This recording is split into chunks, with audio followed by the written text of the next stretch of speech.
Bonjour à toutes et à tous, j'espère que vous allez bien. Alors la dernière fois, on a vu pourquoi c'était intéressant d'acheter un bien neuf, hein, pour vous ou pour le louer. Et on a parlé aussi de la vente en état futur d'achèvement. Aujourd'hui, on va voir concrètement comment ça se passe, l'achat d'un bien neuf. Alors imaginez que vous ayez vu un bien qui vous plaise chez un promoteur ou un agent immobilier. La première étape, c'est de le contacter.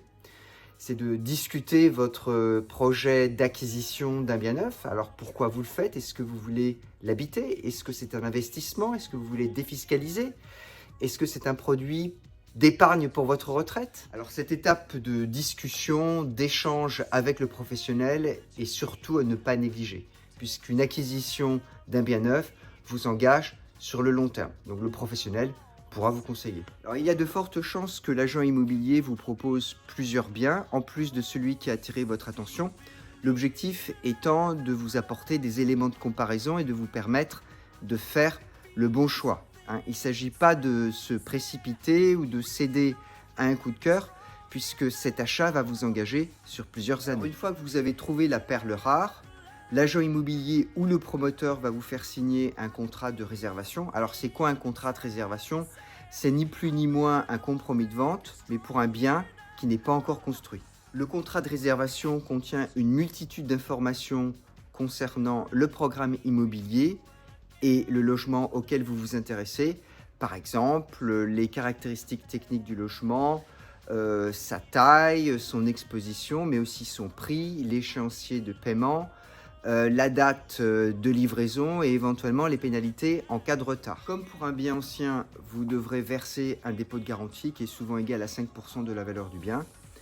N'oubliez pas qu'en tant que particulier, vous avez un droit de rétractation de 10 jours. Alors vous allez faire votre demande de prêt, l'agent ou le promoteur immobilier va s'occuper de la documentation, vous assistez dans vos démarches administratives et ce jusqu'à la signature de l'acte définitif chez le notaire qui va consacrer le transfert de propriété. La vraie différence avec l'acquisition d'un bien ancien, c'est que vous allez devenir propriétaire d'un bien inachevé. Et concernant le paiement, et c'est encore une différence avec l'acquisition d'un bien ancien, c'est que vous payez en fonction de l'état d'avancement des travaux, selon un calendrier fixé par la loi. Alors vous payez 5% lors de la signature du contrat de réservation, 30% lorsque les fondations sont terminées, 35% lorsque l'immeuble est mis hors d'eau. Alors ça veut dire quoi? Être mis hors d'eau, ça veut dire que les murs et le toit sont construits. 25% lorsque l'immeuble et donc l'appartement est complètement construit et 5% à la livraison. La banque débloque les fonds à chaque étape ou plus précisément après chaque étape.